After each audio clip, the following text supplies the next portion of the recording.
Retirement का भाषण बड़ी खुशी से मैं देता था। और आज उतनी खुशी नहीं हो पा रही है क्योंकि आप लोगों से बिछुड़ना ये शब्द जुड़ा हुआ है साथ में। और कोशिश करूँगा कि मैं जो बोल रहा हूँ शॉर्ट में बोलूँ। समय बहुत हो गया है आज। 1991 में मैंने ज्वाइन किया और उसके बाद बैंक में कोई भर्ती नहीं हुई। और वास्तव में 1991 में जब मैंने ज्वाइन किया था तब मैंने लालटेन में काम किया है, ये सत्य है। उस समय फ़ोन नहीं चलते थे, ये भी सत्य है।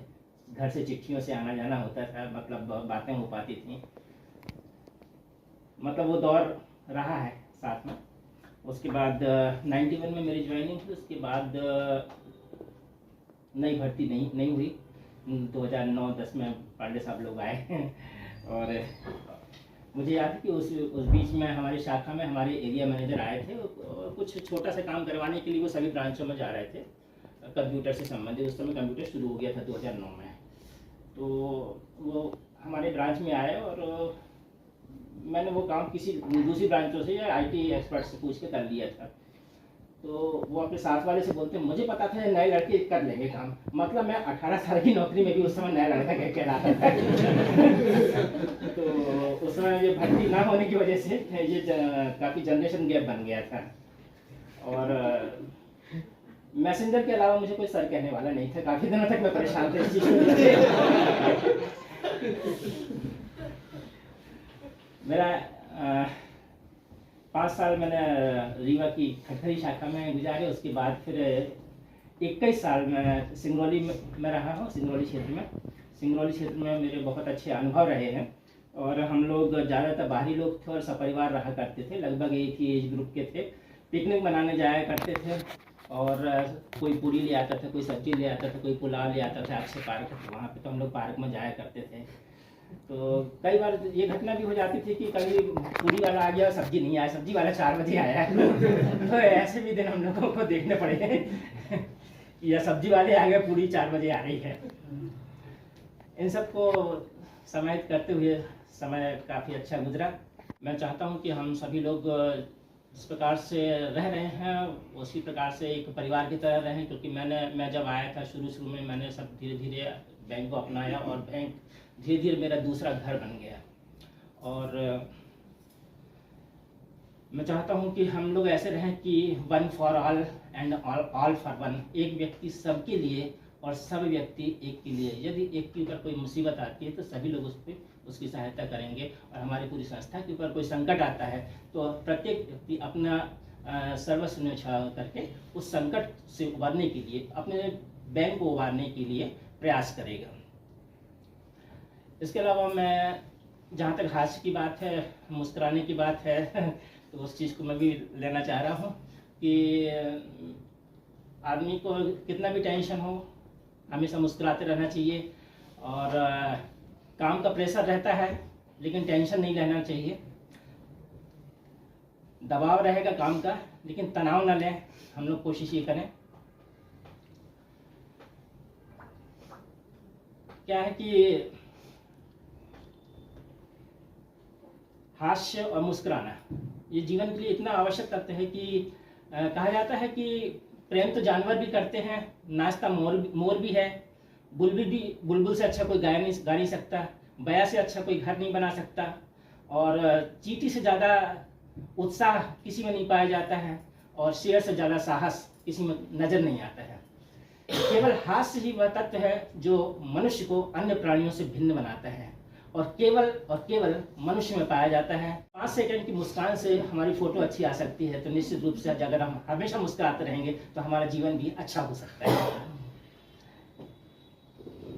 इसके अलावा मैं ये कहना चाहूँगा कि हम लोग चूँकि अमलगमीशन के दौर में चल रहे हैं, आगे अमलगमीशन होने वाला है, तो जिस प्रकार से हम लोग रह रहे हैं उस पारिवारिक वातावरण को हमेशा बनाए रखेंगे और अपने बैंक को हमेशा याद रखेंगे। मैं तो नहीं भूल पाता हूँ कि हम लोगों ने जो गणेश उत्सव यहाँ पर मनाया, मैं कैसे भूल पाऊँगा जो विश्व महिला दिवस और रक्षाबंधन पर हमने महिला कार्मिकों के लिए स्वागत किया, सम्मान दिया। हम कैसे भूल सकते हैं कि हमने रामनवमी अयोध्या में राम मंदिर की प्राण प्रतिष्ठा के समय बैठकर यहाँ भजन किया और उसके बाद भंडारा किया। हम नहीं भूल सकते हैं वो जन्मदिन जो माननीय चेयरमैन सर का मनाया जाता है, और ठीक वैसे ही हमारे शंकर भैया का मनाया गया। कैसे भूल सकते हैं हम इन चीज़ों को। निश्चित रूप से ये चीज़ें हमें कभी नहीं भुला सकती है, चिरकाल तक हमारे जीवन में, हमारे अंतर मस्तिष्क में, सबकॉन्शियस माइंड में बनी रहेंगी। जहाँ तक मैं अभी ये जो अमल कमीशन का दौर है, हमें निश्चित रूप से आने वाले समय में इन चीज़ों का सामना करना पड़ेगा। तो मैं ये कहना चाहता हूँ कि मध्यांचल ग्रामीण बैंक को ना मैं भुला पाऊंगा, ना आप लोग भुला पाएंगे। ये बात मैं इस बुनियाद पर कहना चाहता हूँ कि हम पहली बार जिन चीज़ों से जुड़ते हैं उसको कभी नहीं भुला पाते हैं। उदाहरण के लिए, हम जब पहली बार स्कूल गए थे, उस स्कूल को हम नहीं भुला पाते हैं। जहाँ अगर कोई टीचर मिल जाए या उस स्कूल का कोई पुराना व्यक्ति मिल जाए, वो किसी भी पोस्ट पर हो, हमें उससे बात करने में बहुत अच्छा लगेगा, बहुत खुशी होगी। Mobile phone Nokia 1100, Nokia 1100, Nokia 1500। आज के दौर में जो हमारे पास स्मार्टफोन है, उनसे उनकी कोई तुलना नहीं की जा सकती है। लेकिन फिर भी अगर आज हमारा वो नोकिया फ़ोन कोई लाके दे देगा तो हम उसको पैसा देकर भी उसको ले लेंगे, क्योंकि उससे हमारी स्मृतियाँ जुड़ी हुई हैं। ऐसे ही हम मध्यांचल बैंक को कभी नहीं भूल पाएंगे, ना आप भूल पाएंगे, ना हम भूल पाएंगे। हमारी ये अपेक्षा होगी, हमारी ये विनती होगी कि आप भी ऐसे ही मध्यांचल बैंक को कभी ना भूलें और बैंक हमारा ऊंचाइयों की ओर अग्रसर हो। आप लोग नित्य नए आयाम प्राप्त करें, नई ऊंचाइयों को छुएं। और मैं समझता हूं कि आज के लिए इतना काफ़ी है। आप लोगों ने जो हमें स्नेह दिया, सहयोग दिया, वरिष्ठ जनों का हमें जो मार्गदर्शन प्राप्त हुआ, उसको हम कभी नहीं भूल सकते। और विशेषकर प्रधान कार्यालय में जो मेरा स्वर्णिम समय रहा, उसको मैं अपने जीवन का शैशव काल मानते हुए हमेशा याद रखूंगा। चिरकाल तक ये यादें हमारे दिमाग में बनी रहेंगी और इनके सहारे मैं जी लूँगा, इस बात को मैं मानता हूँ।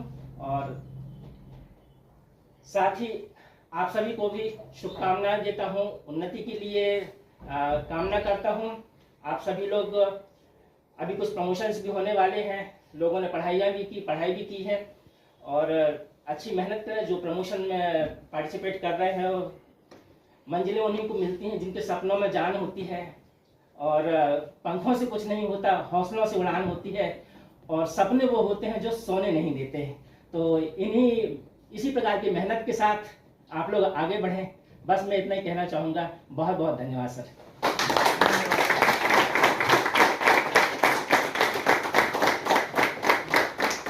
धन्यवाद सर।